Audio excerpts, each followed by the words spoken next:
Située à Carros dans les Alpes-Maritimes, cette maison individuelle vient d'être équipée d'un système hybride performant associant une chaudière gaz à condensation de 30 kW, une pompe à chaleur fonctionnant à l'électricité et des ventiloconvecteurs dans chaque pièce. Ce système assure la production du chauffage en hiver, du rafraîchissement en été et de l'eau chaude sanitaire toute l'année.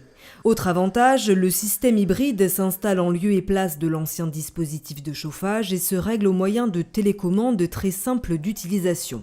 Que ce soit ici au mur, donc on a une télécommande qui va permettre de faire quelques réglages, mais c'est des réglages très basiques qui sont accessibles aux particuliers, aux clients, notamment cette température d'eau, la température de l'eau chaude sanitaire, la température du chauffage ou la température du rafraîchissement. Il a la possibilité de le faire aussi via une télécommande, enfin deux en l'occurrence dans ce cas-là, qui lui permettra de régler au mieux son confort d'été, son confort d'hiver, son confort au niveau de l'eau chaude sanitaire et d'avoir vraiment un visuel sur sa consommation générale. Dans la région de Nice, 10 habitations de particuliers ont été sélectionnées pour être équipées d'un système hybride de ce type dans le but de participer au projet Interflex, une expérimentation pilotée par Enedis et 4 autres opérateurs dans 5 pays d'Europe. C'était un projet qui me semblait intéressant déjà financièrement et qui n'avait pas trop de problèmes de contraintes de travaux.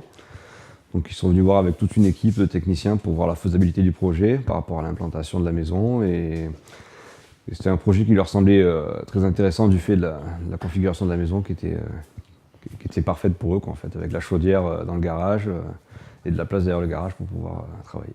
Objectif, améliorer la fiabilité du système électrique local en apportant de la flexibilité dans les modes de production et de consommation d'énergie. En effet, le système hybride passe de l'électricité au gaz naturel sur ordre de l'agrégateur via ce boîtier de commande en fonction de la contrainte exercée sur les réseaux électriques.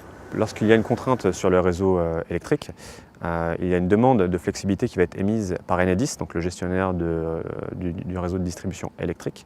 Dans le cas de ces flexibilités gaz naturel, ils vont prendre la main à distance grâce à une chaîne de communication que GRDF a développée spécifiquement pour l'opération, afin de basculer ces produits soit d'un usage tout élec à un usage gaz naturel, soit de démarrer ces produits dans le cadre de la cogénération pour produire de l'électricité.